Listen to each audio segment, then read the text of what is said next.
Assalamualaikum warahmatullahi wabarakatuh. Saya Khadijah Makarim. Topik kita kali ini adalah variabel penelitian kualitatif. Teman-teman sekalian, variabel itu adalah suatu yang menjadi objek dari pengamatan dalam proses penelitian. Jadi yang menjadi objek amatan penelitian. Nah, variabel itu adalah segala sesuatu yang ditetapkan oleh peneliti. Jadi mana yang akan ditetapkan, lalu kita pilih sesuai dengan masalahnya, fenomena yang ada. Kemudian ketika kita sudah menetapkan, maka apa yang kita tetapkan itu menjadi sebuah variabel. Apa yang ditetapkan bisa objek, bisa orang, bisa aktivitas, bisa apa saja. Yang penting adalah segala sesuatu yang diberi nilai lalu untuk dikaji oleh peneliti dan kemudian pada akhirnya adalah ditarik suatu kesimpulan. Nah, variabel penelitian itu juga disebut peubah penelitian. Jadi ada kampus-kampus yang menggunakan istilah dalam proses penelitian itu pemilihan amatan itu disebut variabel penelitian, tapi ada juga kampus yang menggunakan istilah peubah penelitian. Nah, peubah penelitian ataupun variabel penelitian itu bisa variabel bebas, bisa variabel terikat. Jadi variabel bebas itu adalah sebab, kemudian variabel terikat itu adalah akibat. Ya, jadi ada sebab dan akibat. Nah, baik teman-teman sekalian, sesuai dengan judulnya, variabel kualitatif yang dalam hal ini yang akan kita bincangkan adalah variabel kualitatif itu sulit diukur dengan angka ya. Jadi di dalam penelitian kuantitatif kan kita melakukan pencatatan ya secara numerik ya, menggunakan bilangan-bilangan. Jadi kemudian ada nilai dan kemudian ada hubungan antara variabel sebab dan akibat. Tetapi itu di kuantitatif, tidak di pendekatan kualitatif. Nah, kalau menggunakan variabel kualitatif, hasil pengamatan itu dicatat sebagai suatu kategori. Ya, jadi kalau kita lihat tidak ada hubungan sebab akibat kalau di kualitatif. Dan kemudian kalau di dalam kualitatif datanya disajikan dalam bentuk verbal, bukan dalam bentuk angka yang disebabkan dari hasil proses pengukuran. Jadi bukan menggunakan bilangan-bilangan tetapi menggunakan kata dan dirangkai menjadi bahasa. Jadi lebih tepatnya disajikan dalam bentuk verbal itu ya di dalam penelitian yang menggunakan pendekatan kualitatif. Contohnya misalnya kalau yang disebut variabelnya ya bisa usia, bisa jenis kelamin, bisa prestasi belajar, jenis pekerjaan, kinerja guru, kinerja karyawan, kompetensi, misalnya kompetensi petani, kemudian tingkat kecerdasan atau tingkat motivasi belajar ya, misalnya belajar mahasiswa ataupun mahasiswa. Nah, contoh-contoh tadi adalah menunjukkan contoh dari variabel. Nah, kalau kita lihat dari pendekatannya, pendekatan yang digunakan pada penelitian kualitatif, pola pikirnya induktif ya. Jadi kalau misalnya teman-teman melihat bagaimana pendekatan kuantitatif dengan deduktif, tapi kualitatif pola pikirnya induktif. Jadi kalau misalnya membuat latar belakang, kalau dengan pemilihan variabelnya adalah variabel kualitatif, maka di dalam menuliskan latar belakangnya menggunakan pendekatan induktif. Nah, baik teman-teman sekalian, jadi kalau kita lihat variabel kualitatif itu sama dengan objek ataupun suatu benda apa saja yang diberi nilai yang menjadi fokus dari penelitian kita. Jadi itulah makanya di dalam penelitian yang menggunakan pendekatan kualitatif itu biasanya di bab 1 itu ada juga yang meletakkan di bab 3 fokus penelitian ya. Jadi kita harus menuliskan apa yang dimaksud dengan fokus penelitian kita.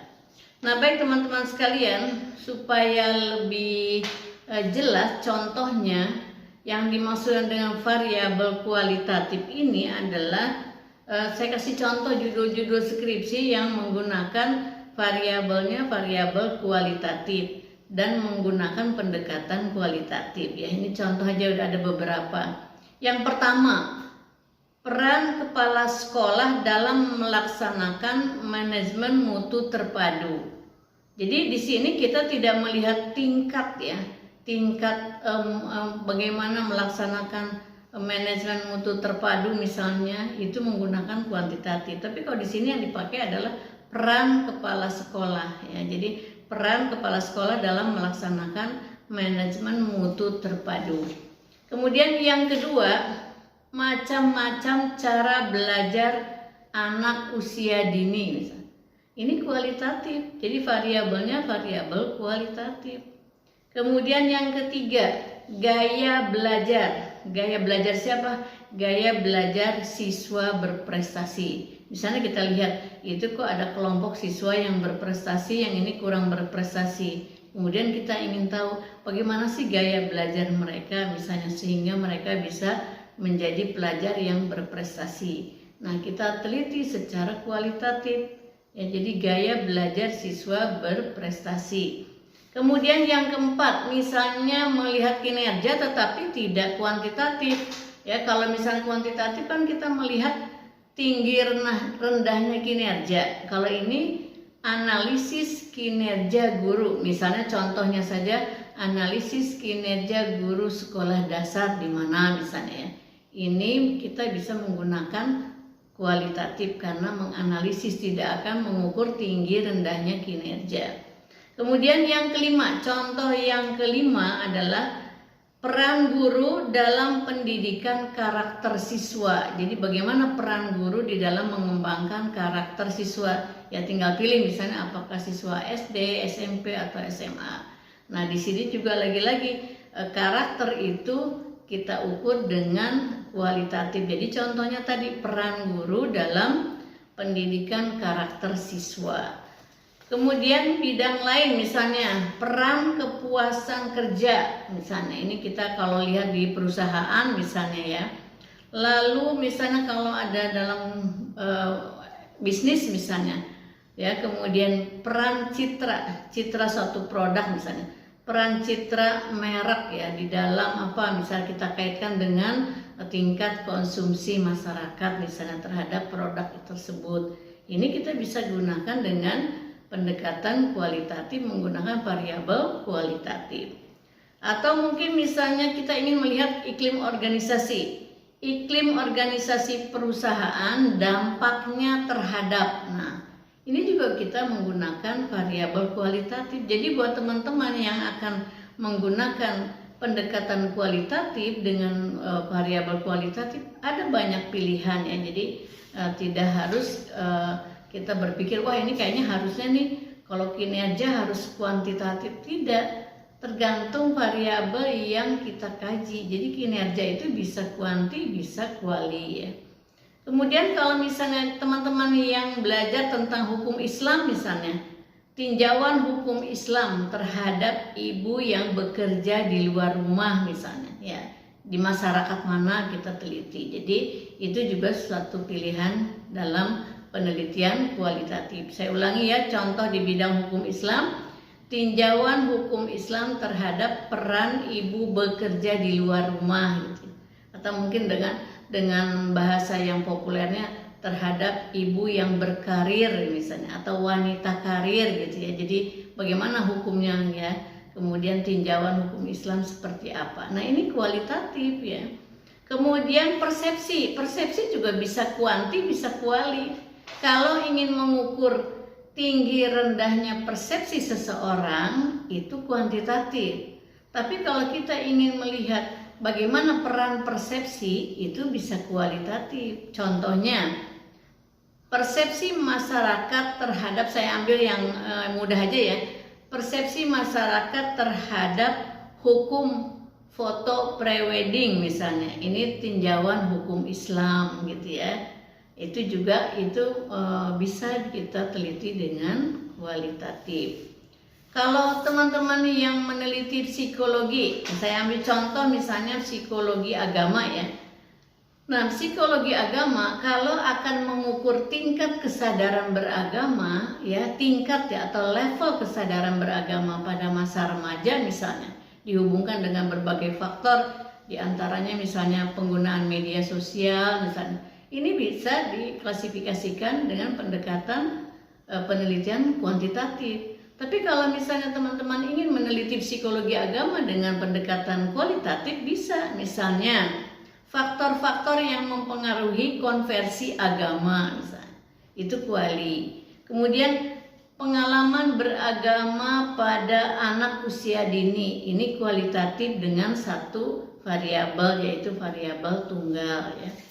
Jadi intinya teman-teman sekalian, di dalam menentukan variabel apakah kuanti dan kuali, itu lihat dulu variabelnya yang akan dipilih mana. Kalau variabel tunggal, gunakan kualitatif. Atau variabel ganda juga kualitatif bisa, asal jangan lupa kita tidak menggunakan ukuran-ukuran yang ordinal. Jangan lupa ya, kalau mau pakai ukuran-ukuran yang ordinal itu berarti kuanti. Kita jangan memaksakan diri dengan kualitatif. Sedangkan kualitatif itu menggunakan ukuran-ukuran non-ordinal, karena nanti ukurannya adalah interpretasinya menggunakan verbal ya, ukuran-ukuran yang subjektif. Jadi itu yang pertama. Kemudian di dalam penilaiannya kan tadi karena sangat subjektif, berkaitan dengan kata-kata, interpretasinya juga dengan kata-kata, kemudian dirangkai dengan bahasa, itulah analisis di dalam penelitian kualitatif. Apakah di dalam penelitian kualitatif tidak ada angka? Ya boleh, nggak apa-apa, tapi tetap itu bukan angka-angka yang didapat, itu bukanlah yang primer, tapi pendukung. Sedangkan interpretasinya tetap menggunakan penilaian kualitatif dengan verbal ya, dengan bahasa.